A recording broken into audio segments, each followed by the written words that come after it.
عبادت میں نے آپ کو کیا بتایا تھا؟ بندگی کا نام ہے، عبادت غلامی کا نام ہے، عبادت خود کو جھکا دینے کا نام ہے، عبادت اطاعت کا نام ہے۔ کیونکہ جب ہم عبد کہتے ہیں نا غلام، تو غلام کا کون ہوتا ہے؟ ایک آقا ہوتا ہے، اور جب ہم آقا کی بات کرتے ہیں تو ہمارے دماغ میں وہ جو اگلی سا ایک کانسیپٹ ہے نا آقا کا، وہ آتا ہے کہ وہ سخت ہوگا، کوئی کوڑے مار رہا ہوگا، غلام پٹ رہا ہوگا اور پس رہا ہوگا، اور وہ بس اس نے غلام کو کہیں پھینکا ہوا ہے اور بس وہ اس کا کوئی خیال نہیں ہے، اور ایسے یہ ہمارے ذہن کے اندر ایک آقا کا آتا ہے، جو کہ ہم ہمیشہ دیکھتے رہے ہیں کہ پرانے زمانوں کے اندر جو لوگ رکھے جاتے تھے غلام بنا کر، پھر ان کے ساتھ کیا سلوک ہوتے تھے، ایسا ہی ہے نا۔ تو اب جب اللہ تعالی کے لیے یہ بات آتی ہے کہ اس کی عبادت کی جائے، تو یاد رکھیں وہ معبود، وہ مالک نہیں ہے، وہ والا ماسٹر نہیں ہے جو ایسا سخت گیر ہو، جو ظلم کرے غلام پر۔ یہ اس آقا کی بات ہو رہی ہے جو کیا ہے، جس نے اپنا تعارف سب سے پہلا کیا کرایا؟ الرحمن الرحیم، کہ ایک بندہ تھا، وہ اس نے ایک غلام خریدا، جب غلام کو گھر لے کر آیا تو اس سے کہا کہ کیا کھاؤ گے؟ اس نے کہا جو آپ کھلائیں گے وہ کھا لوں گا، میں تو غلام ہوں، میں نے کیا کہنا۔ اس نے کہا اچھا کہاں سو گے؟ اس نے کہا جدھر آپ سلائیں گے وہاں سو جاؤں گا، میں کیا ہے، میں تو غلام ہوں۔ اس نے کہا اچھا تمہارا نام کیا؟ اس نے کہا جو نام آپ رکھیں گے وہی میرا نام ہوگا، میرا کیا، میں تو غلام ہوں۔ تو اس آدمی نے سوچا کہ یہ ایک انسان کا غلام ہو کے کہتا ہے جو آپ کہیں گے وہی ہے میرا، میں تو غلام ہوں، میری اپنی کیا مرضی ہے، اور میں بھی تو کسی کا غلام ہوں، اور میں کتنی دفعہ ایسا کرتا ہوں۔ ہم تو غلام کو تو چھوڑیں، غلام تو دور کی بات ہے، غلام تو سوسائٹی کا سب سے لوئسٹ اسٹیٹس ہوتا تھا، وہ غلام کا تھا۔ ہم تو اپنے بچوں سے بھی نہیں یہ سن سکتے کہ وہ کبھی ہمیں کہیں کہ نہیں میں نے نہیں یہ کرنا، اور آپ نے یہ کہ کہا ہے میں نہیں کروں گی، اور ہٹ دھرمی سے ڈھیٹ ہو جائے اور آپ کو کچھ سمجھے ہی نہیں۔ ہم اپنے بچوں سے بھی نہیں برداشت کرتے۔ کہاں کوئی غلام ہو اگر وہ کہے کہ میں نے نہیں کرنا، اور وہ بھی اللہ کے غلام ہو کے، جس کے سب سے زیادہ احسانات ہیں، اور جس نے سب سے زیادہ نعمتیں کی بارش کی ہے، جس کی وجہ سے ہم قائم ہیں آج۔ ہم قائم نہیں رہ سکتے جب تک اللہ نہ ہمیں رکھے۔ پتہ یہ سانس جو چل رہی ہے یہ اللہ کے اذن سے چل رہی ہے، اس کے کن کہنے سے چل رہی ہے کہ میں سانس لے رہی ہوں اندر اور باہر نکال رہی ہوں، یہ صرف اللہ تعالیٰ کی کلمہ کن سے ہے۔ اور ذرا لمحے کو وہ کہہ دے کہ بند ہو جائے سانس تو کیا ہو؟ یہ دل جو چل رہا ہے نا، دھڑک رہا ہے میرے اور آپ کے سینے میں، یہ اللہ تعالیٰ کے حکم پہ دھڑک رہا ہے، اور وہ نہ چلنے کو کہے تو میں اور آپ جتنی مرضی مشینیں لگا دیں، ہاتھ سے بھی کوشش کریں کہ اس دل کو دھڑکا دیں کسی طرح، یا آکسیجن ماسک کتنے لگا دیں کہ ہمیں سانس آ جائے، نہ سانس آئے گی نہ دل دھڑکے گا۔ ہمارا تو اپنا بدن بھی اللہ کے حکم کے اوپر چل رہا ہے، یہ جو سارے اعضاء کام کر رہے ہیں، معدہ کام کر رہا ہے، لنگز کام کر رہے ہیں، ہمارے کڈنیز کام کر رہے ہیں، ہماری آنکھیں کام کر رہی ہیں، ہماری سماعت کام کر رہی ہے، یہ ساری اللہ کے حکم کے اوپر کام کر رہی ہیں، یعنی ہماری ساری کی ساری سسٹیننس، ہمارا رواں اللہ کے احسانات میں دبا ہوا ہے۔ پھر ہم کھڑے ہوئے کہتے ہیں ہم نہیں مانتے، ہمارے پاس نہیں ٹائم اللہ کے لیے، ہمارے پاس اس کی بات سننے کے لیے بھی وقت نہیں ہے۔ اگر ایک لمحے کے لیے ہماری سانس بند ہو جائے تو ہم ایسے تڑپیں گے جیسے مچھلی کو پانی سے نکال دیں تو تڑپتی ہے۔ جب آپ ایک ماں ہوتی ہیں تو آپ کی جو آپ بچے سے کر رہے ہوتے ہیں اس میں آپ کی خیر خواہی ہوتی ہے کہ نہیں؟ سبحان اللہ، اس کو دیکھیں جس نے ہمیں بنایا بھی ہے، صرف دنیا میں لے کر نہیں آیا، اس نے ہمیں آگے سبحان اللہ آپ پڑھیں گے سورہ آل عمران میں کہ اللہ نے تمہیں شکل بھی دی ہے، تمہاری تخلیق کی، تمہیں فیشن کیا۔ پھر آپ 30ویں پارے میں پڑھیں گے اللہ تعالیٰ نے نک سک سے تمہیں سنوارا بھی ہے، تمہاری جو فنیشنگ ہوتی ہے وہ بھی کی ہے، ڈیزائننگ بھی کی ہے، تم پورا کا پورا اس کا ایک کریشن کا نمونہ ہو، تو اس نے تمہیں بنایا بھی ہے۔ سوچو کہ اس کو تم سے کتنی خیر خواہی ہوگی۔ جو بھی ماں سن رہی ہے وہ اپنی محبت کو رکھ کے دیکھے کہ آپ کو اپنی اولاد سے کیسی محبت اور خیر خواہی ہے، اور اپنی اولاد کی ہر چیز بس وہ اچھی لگتی ہے، اپنی اولاد پیاری ہے، اس سے محبت ہوتی ہے. اللہ تعالیٰ کو اپنی مخلوق سے بہت محبت ہے، اور خاص طور پہ انسان کو اس نے اپنے ہاتھوں سے پیدا کیا. کتنی اس کو اس سے محبت ہوگی اور خیر خواہی ہوگی. اب وہ چاہے سختی کرے، چاہے مصیبت ڈالے، چاہے سہولیات دے، چاہے نعمتیں دے، چاہے کوئی پریشانی ڈالے، اس میں کیا ہے؟ کیا ہے اس میں؟ اللہ نے ہمارے ساتھ ایسا کیوں کیا؟ میں ہی رہ گئی تھی. اور آپ ایک ماں ہے تو آپ بتا سکتی ہیں کہ اس میں کیا ہے؟ خیر خواہی. نہ ایسی دلدلی سی ہے کہ پیر اندر دھس جائیں اور آپ دستے ہی چلے جائیں، پیر ہی نہ اٹھے. نہ ایسی سخت ہے کہ آپ چل ہی نہیں سکتے. یعنی اللہ تعالیٰ نے کتنا معتدل اس کو رکھا، فرش بنا دیا. پہاڑی سلسلے نہیں اس کے بنائے. پھر دیکھیں ٹیمپریچر ایسا نہیں رکھا کہ پیر زمین پہ رکھیں تو پیر ہی جل جائیں، ایسا نہیں رکھا. کتنا ایسا ٹیمپریچر رکھا ہے کہ جس میں انسان آرام سے رہ سکتا ہے اس زمین پہ. اگر ہمارا پرابلم ہی ہوتا کہ یہاں پہ کیسے ہم چلیں تو ساری چیزیں ہی چھوڑ دیتے، آپ کو سروائیول کا ہی پرابلم ہو جاتا.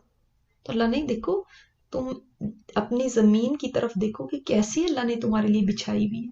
آپ کو اپنے اوپر چلنے دیتی ہے، کھودنے دیتی ہے، بلڈنگیں بنانے دیتی ہے، گرا دیتی ہر چیز کو، تو کیا ہوتا. اور آسمان کو تمہارے لیے چھت بنایا. نظر اٹھا کے تو ذرا دیکھو آسمان کی طرف. اب جا کے سائنس کو پتا چلا ہے کہ واقعی ہمارے اوپر، ہماری زمین کے اوپر لیئرز ہیں، اور وہ لیئرز ایسی ہیں کہ سورج کی بھی جو خطرناک ریز ہیں ان کو ہمارے تک پہنچنے سے بچاتی ہیں. اب وہ کہتے ہیں نا اوزون لیئر میں وہ جو ہے سوراخ ہو گیا ہے، تو اب کیا ہو گیا، اب اتنا سے سوراخ سے کتنا مسئلہ ان کو پڑ گیا. اب جائے کوئی جا کے اس سوراخ کو بند کر کے آئے، نہیں ہو سکتا.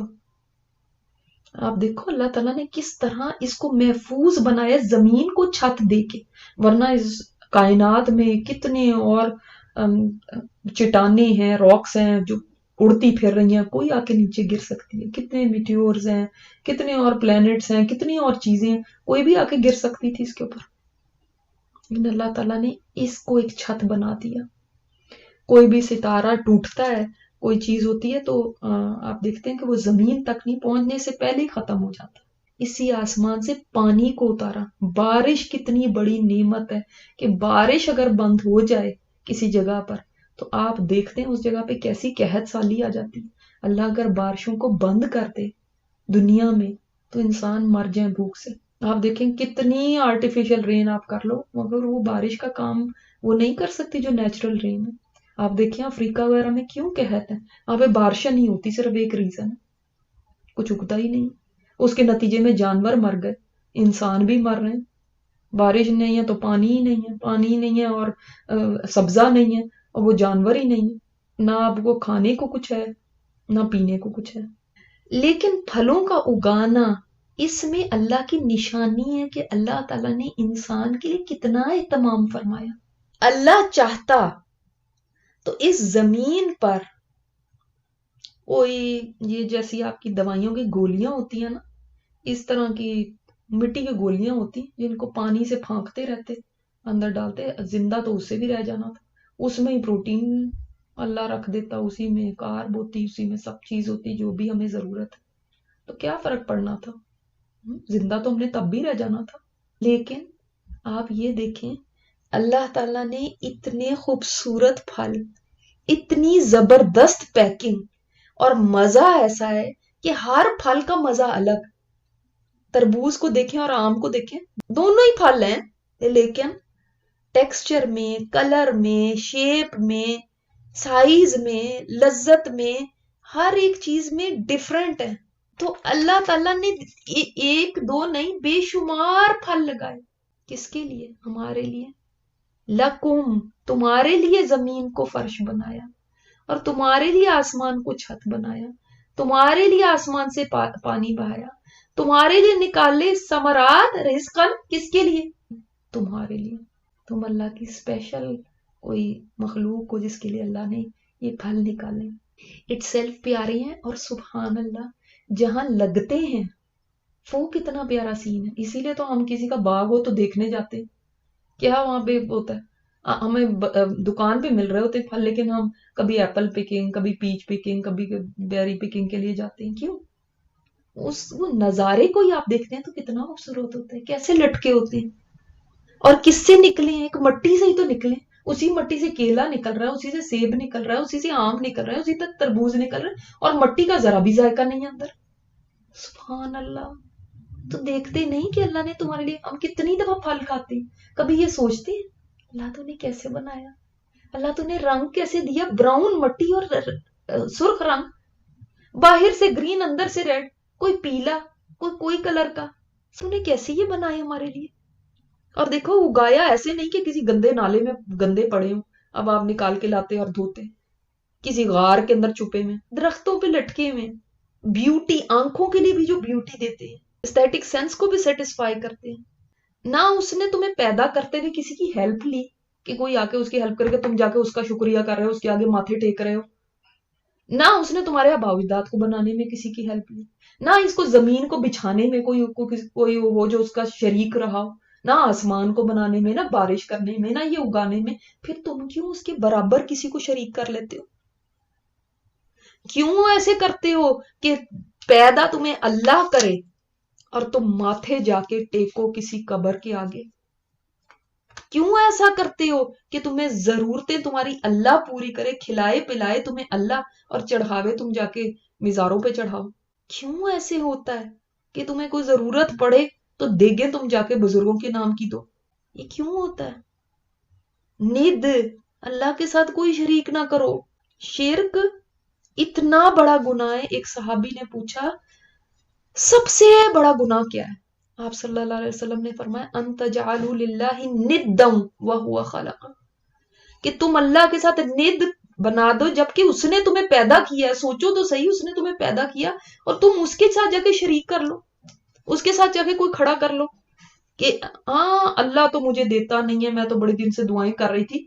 تو اب یہ بابا دے گا آپ کو جس نے یہ اشتہار دیا ہوا 24 گھنٹے میں آپ کا کام ہو جائے گا، محبوب قدموں میں ہوگا، اور پتہ نہیں کیا کیا ہو جائے گا، اللہ جانے، رزق کے تو پتہ نہیں دروازے ہی کھل جائیں گے، اور کوئی ملازمت میں مسئلہ ہے یا کوئی دشمن ہے یا کوئی فلاں ہے، سبھی چیزیں جو آپ کا کام ہے نا وہ ہو جائے گا.